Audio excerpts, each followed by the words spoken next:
Hey, I'm back. This is Chandler for Melda Production, and today I'm going to talk about creating devices in MSoundFactory. This one isn't going to be about sound design or anything like that, so if you're expecting that, this isn't it. This is more of GUI design, so it's more technical. But it could be useful if you're planning on making some, factory content for MSoundFactory, or if you're maybe a third-party developer and you want to make your own devices for it. I'll show you how to do it here and how to set up the GUI, because I know sometimes it can be a little bit complicated. So I'll show a basic version here in this video, and then later I'll have a part 2 for more advanced things you can do with it. So you're probably wondering, like, okay, what are devices and how are they different from presets? So here you see it's blank, and if you saw what I was doing before, I was working in here in previous videos, and what I would do is, I'd set up something, oscillators and filters and things like that, and that's nice, and you can save those as presets, but the difference is a device here, it has a specific GUI. So here's one I made like this. An electric piano, so I'll make it a little bit bigger. And here you can see it has lots of controls. It makes a sound. Okay, there you go. And you can control some of the basic parameters, like here you can control the attack, but you see here it goes down to 1 millisecond to 25 milliseconds. And of course, MSoundFactory can go much higher than that, but here I can actually limit the amount of attack or release here. So that way I don't have it, all the way at 1,000 milliseconds, which won't sound like an electric piano, but it does give you some flexibility. And of course, I have some different models here, and there's like some more complex things going on, under the hood. But just through this, you can get any type of electric piano sound. Maybe not any, but you can get lots of them at least.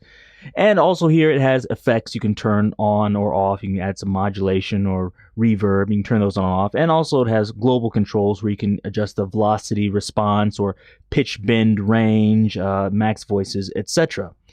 But of course you're thinking, like, okay, how do I set this up if I want to make something like this? So let me show you. If you're not familiar with designing GUIs, I'll show you really quickly how you can do this in Melda Production. So first I'll click the edit screen here,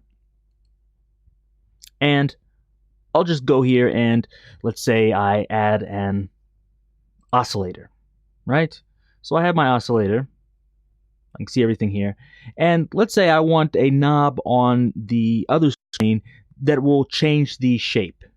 So I can click here, and I have 3 options here: learn, clear and learn, and quick learn. And it tells you the difference between all of them. Quick learn I'm going to use this time, and all I have to do is just move it a little bit, and I have it in there. If I didn't want to do that, if I use like clear and learn, oh, sorry, not that. Here, clear and learn like this, it'll erase everything, and then it'll put a new value in. Be a little bit careful with quick learn and clear and learn. Clear and learn will have the whole range, whereas this quick learn, it will only move as far as you actually move it. So here, it didn't go all the way over. So there you go. And if you just hit learn, like now it only has this value for the generator 1, oscillator 1 shape. But if I hit learn, instead of erasing the other things, it will just add to it. So if I add sense here, like this, okay, done. Now it's moving sense and the shape. So choose whichever one you want depending on the application. I'll clear and learn, put this in here again, okay? And so now, if I go to the other page, you'll see, oh wow, I have something here, and it'll move between the different oscillator shapes.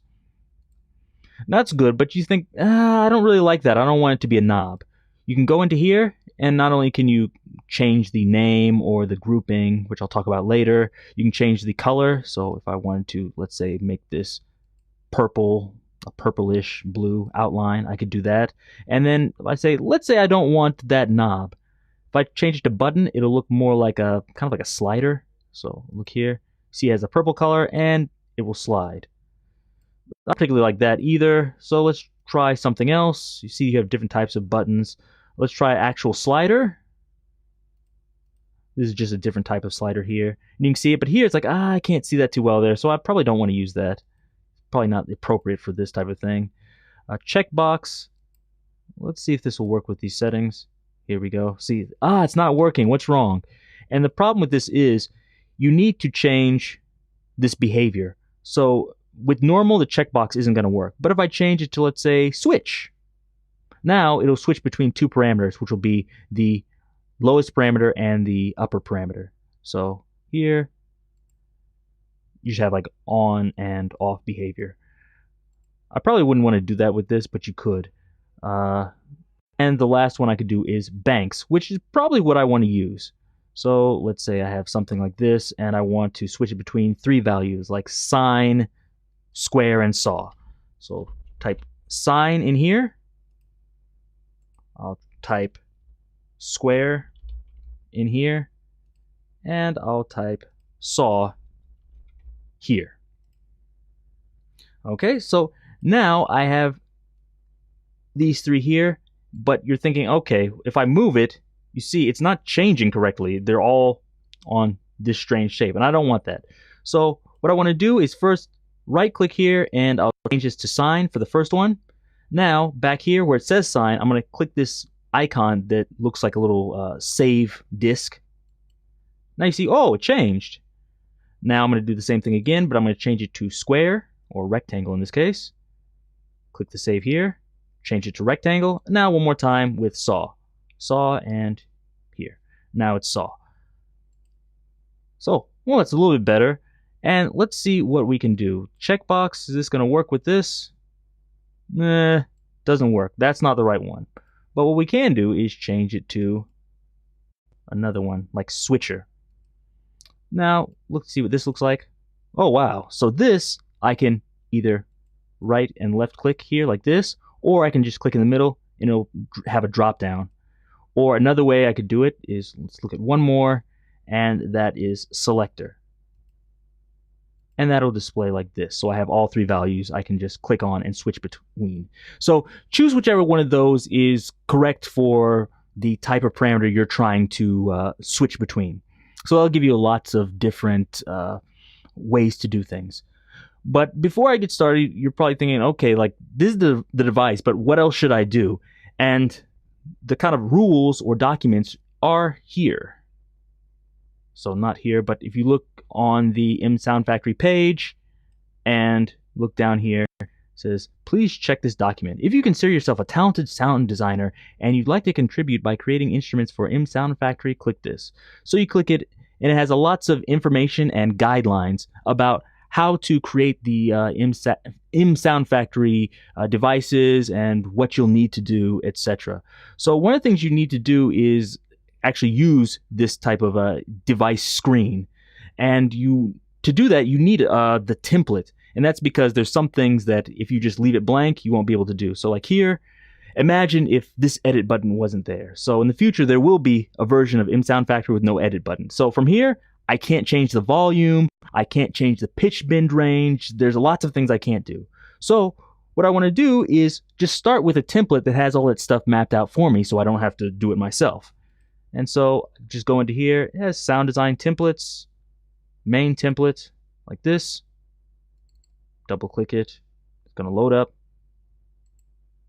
And there we have it. And so it has some stuff on here that I don't really want. So you see this as a generator, and oh, okay, that's kind of interesting.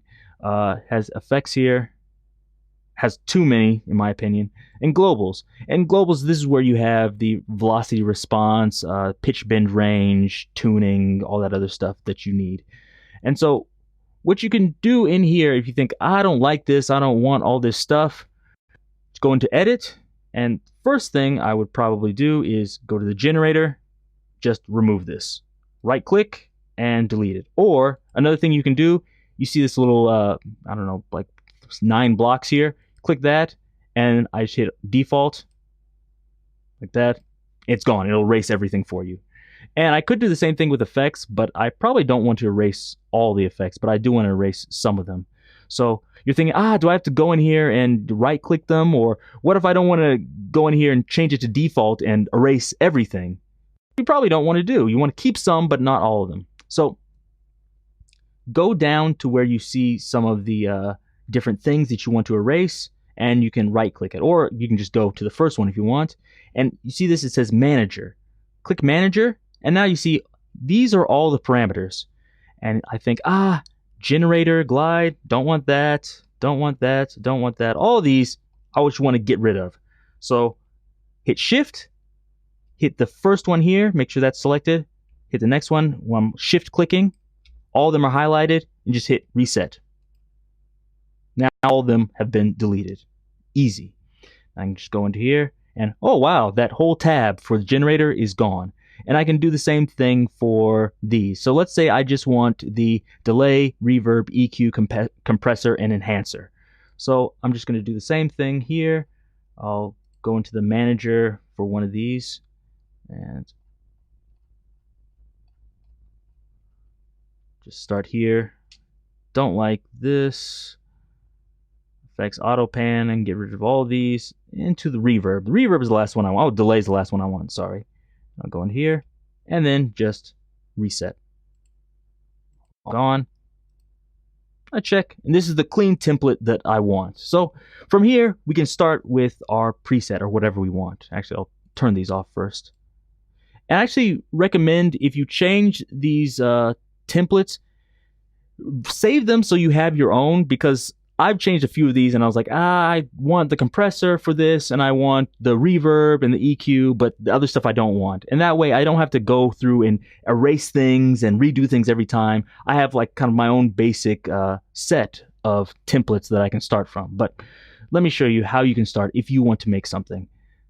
So let's say I go into, also erase these from here. So I can just right click this. I don't need distortion, don't need a flanger, don't need a phaser, don't need chorus, rotary, auto pan, tremolo.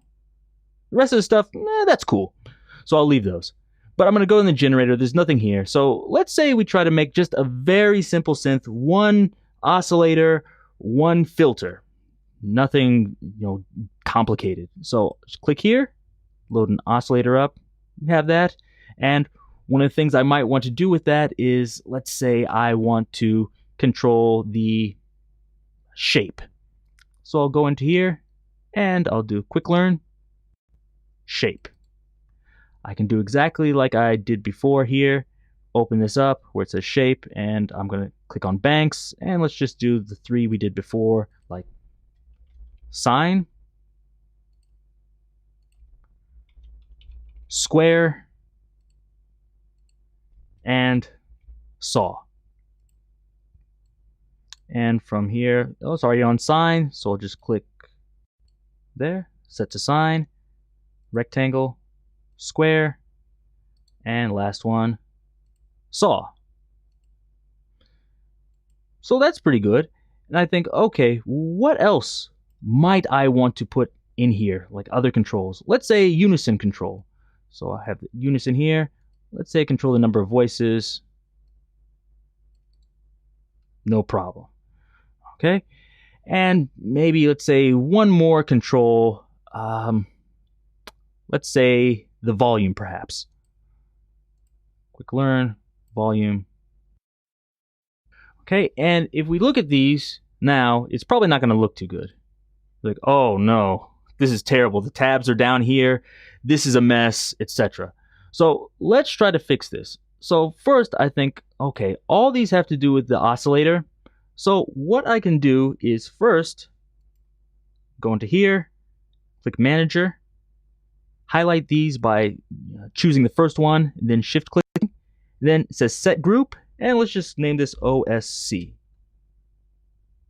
Okay. And now if we check back, you'll notice they'll all be in like a group or a box together.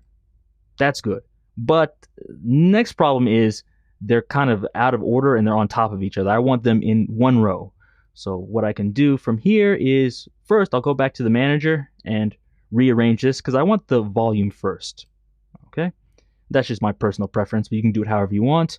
And next one, the shape. If I click here, it says same row. Just click that. And same thing for voices. Same row. And let's say I want the shape.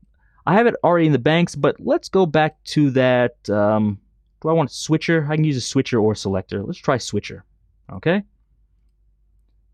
Now, this is closer to what I want. You see I have one control here. I have the switcher in the middle, and I have that. There's some other ways you could do this if you wanted to. I could put the shape under it, for example, or over it. It's up to you and your personal preferences. Or I could change these knobs to sliders if you want. But let's just leave this here for now. Edit it. And one more thing is, you noticed, why wasn't there like a generator page or a panel? And you actually have to make that, but it's very easy. So I'll go to this first one here. Remember, it has to be the first one of the group. So I'll go into volume, and where it says group, before they're in oscillator, but let's just write synth here. That's what I want to call this tab. And then I'm just going to use a hashtag. I added a hashtag in there. Now when we open it up, now we have 3 different tabs. This is the globals, where it controls everything from your pitch bend, etc. That's already set up for us. The effects, you can actually modify this. I would say don't modify the global, just leave it alone. The effects, you can modify that if you want to. You can change them or add effects or delete effects. And synth part, this is what I made. You can name this something else. It doesn't need to be named synth. You can name it main or piano or whatever you want.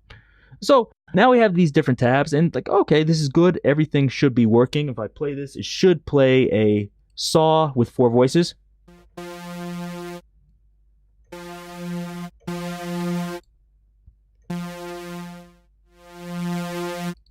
And let's try, make sure this is moving. So everything is working. That's good. And of course, I could do more things. Like I might want to add a detune to the voices and put that on there. And that's completely up to you. But I'll show you maybe 1 or 2 more things you can do. So if you go into here, let's say we want to complete this by adding the filter. So we have the filter. I'm going to turn the amp off just to save a little bit of CPU. Now I can add the MP3s from here. I like to put them in groups, so I would start at 916 for the filters, just personally. And let's just do a quick learn. Just move the frequency around. So now I have frequency. It's mapped. Oh, that's great. I think, okay, maybe another one. I might want resonance. I'll start here. Quick learn. Resonance. Okay. Now, one thing I might want to do is I might want to control this by, let's say, the frequency by an LFO. Okay? And so let's say I wanted to control it by an LFO. I just go into here, click this, add my LFO, etc. Okay, let's try it a little bit slower like that. And now control the depth, move the depth up a little bit. Okay. Now, one thing I might want to control is the frequency range. So how far this is going to go up and down, or the depth. So I can go into here and just hit quick learn, depth like that. And I can move it as far or as low as I want, like that. Okay, fairly easy. Something else I might want to do is, let's say, LFO speed. So I just open this LFO here, and I'll just quick learn and hit rate. So now on this main page, you'll probably see all that again. But see, just like before, it's a huge mess. Each one is in a separate box, and we don't want that. So this time, let's try to change all these to buttons so they look like sliders, and then put them in a somewhat orderly fashion. So I'll start with frequency. I'm going to change this to a button, so it's sliding. Next, the depth, let's call that frequency range.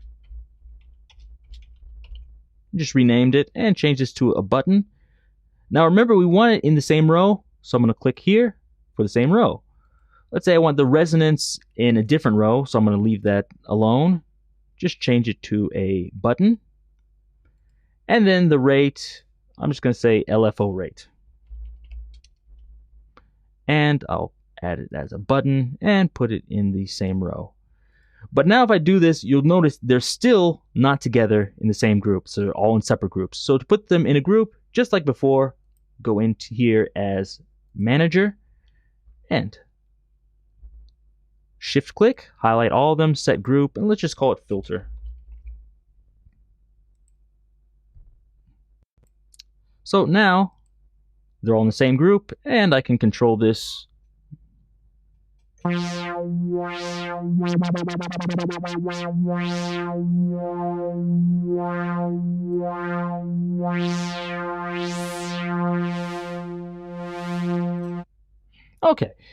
And maybe one more thing, you're probably wondering, okay, how do I change the color? Like, I can go in here and change the color like this if I want it to be red, but now only one of them's red. It's kind of annoying. Isn't there an easy way to make them all red? And it's like, yeah, you can. Just go into here, group color, red, like this, hit set.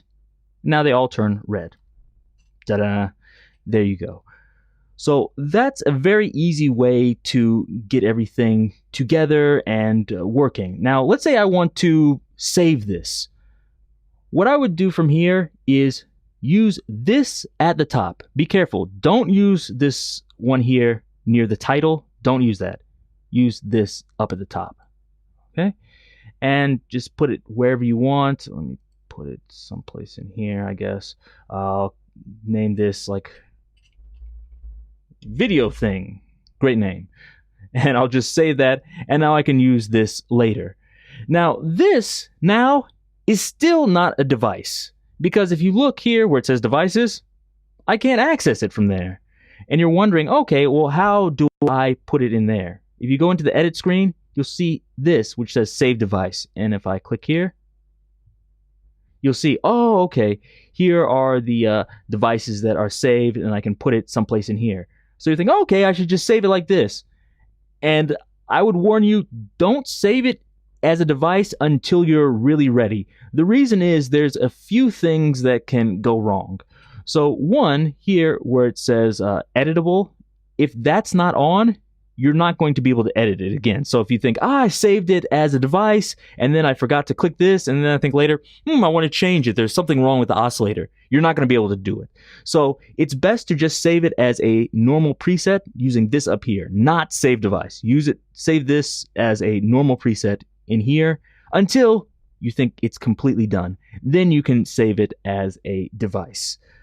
Another thing is, if you don't change some of the parameters, sometimes when you save it as a device, the sound will sound different. The parameters will be different than what you want them to be. So like if I saved it now, here you see the frequency is at 2.75. But if I right click, it moves back to the default, which is at 0.0. And when you save it as a device, everything is going to be moved to its default position. So if you have something like this, oh, it sounds great. Then you save a device, you open it up and, it sounds terrible. What happened? That's what happened. So if you want to change the default for these, you're like, I don't like this at 0 for the frequency. What you can do is just go into here and you can either hit set current value. So whatever you have it set at. So for example, in this case, 1.54 octaves. It changed to 1.54, or you can just go in here and just change it manually to like 2 octaves or something. So that's another thing you can do for it. Another thing I should tell you about is the randomization. It's possible to randomize all these parameters, but be careful because some of them, if you randomize them, they're going to be really loud, like volume. I don't want that to be randomized. So here, if you look, it says randomizable. I'm going to turn this off. I don't want my volume to be randomizable. But the shape, that's okay. If it randomizes the shape or the voices, that seems all right. What else? The resonance, that can get loud. I'm going to take that off. I don't want to randomize that. But the LFO rate, maybe I will. Actually, I'll probably bring this down to it. It doesn't need to go that high. Let's try like maybe 6 hertz. That's good. Okay. And frequency range, I can randomize that. And so now when I go here, you see it has some different things at the top. I believe it's this one here where it says random. And if I click that, all of these different parameters will move. So you see it changed. Another one.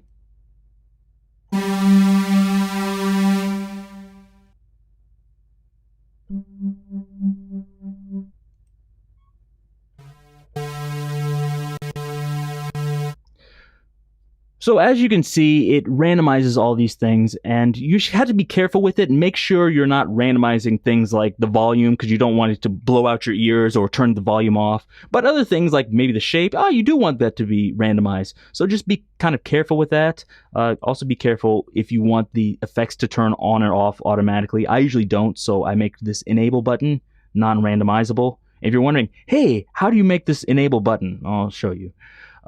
Let's say here, 13. Name this filter. So it's in the same group. And I'll name this like filter or something. It doesn't really matter in this case. And I'll say title enable button like that. Okay. I should probably also click set this. So now it's in there. And when I go here, whoop, make this smaller. See, oh, it's enabled. I turn it off. You can't touch it. And that's good sometimes if you don't want people touching things, but there's actually something better you can do with that. So now you see it's enabled. I can go into here and I can set this filter here. So let's say instead of just clicking it, here's another way you can actually turn things on and off. Let's go into generator here, see filter 1, and it says enabled or bypass. You can choose whichever one. I believe enabled completely takes away the CPU, so it'll save yourself some CPU. So go like this, and let's say at 0% it should be off, and 100% it's on. So now you see it's on. I'm using the filter in whichever way I want to. Let's try like that. Actually, let me turn that on a little bit louder.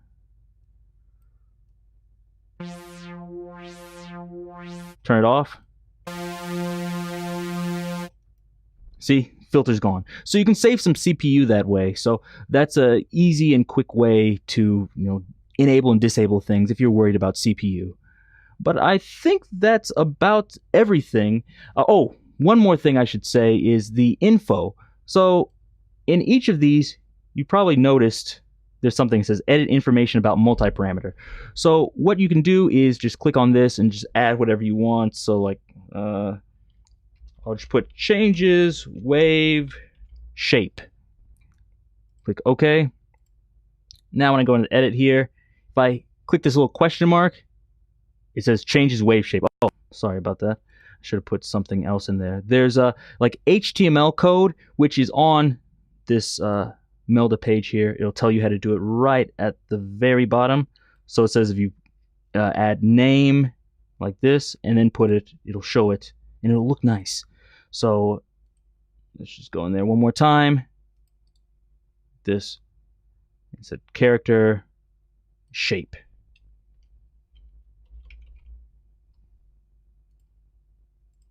And now when I go in here, it says shape, changes wave shape. Okay. Not too exciting there, but you get the idea. So if you have some control that you think like, I don't think people are going to understand how to use this, you can add that there so it's clear, more clear and easier to understand. And then from there, if I think, this is done, this is great, I can either go into here and save it as a device. But in this case, I think, this device is not ready for prime time yet. So what I'm going to do is just go back here and replace it, save it, and then I'll go back and work on it another day perhaps until I have everything the exact way I want it, and then I can save it as a device. And you're probably thinking like, why would I even want to save it as a device if it works like this? And there's a few reasons for that. So one, in the future, you'll be able to distribute them more easily. So let's say in the future there will be samples. With a preset, it doesn't pack the samples together with a preset, so it'd be hard to like send them together. But with the devices, the samples and even like IRs or something like that will be included, so you can put them all in a device and send them to someone. Or if you're selling a preset package, you can sell it with the like samples in there, etc. Or wavetables, IRs, who knows, whatever you want to do. And on top of that, these can have presets. So like I didn't do any for mine, but you see here this electric piano.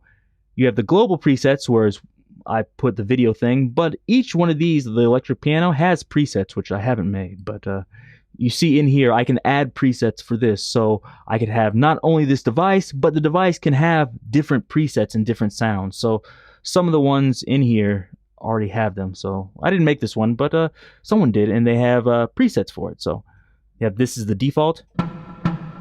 But look in here, wow, there's lots of stuff. Or this. So as you see, that's one of the great things about the devices. Some of them are more complicated. Some of them are simple. You can kind of do it however you want. Make sure you fill out the tags. Make sure it says editable if you actually want to change it in the future. If not, you could find yourself in trouble. But hopefully that's a good explanation on how to do this and it'll get you started. If you have any questions about this, please leave them below. In the second part, I'll try to answer some of them and I'll show you some of the more advanced things you can do. But check out all the other products and plugins at meldaproduction.com. Subscribe if you haven't done that. Give me a thumbs up, and until next time, see you.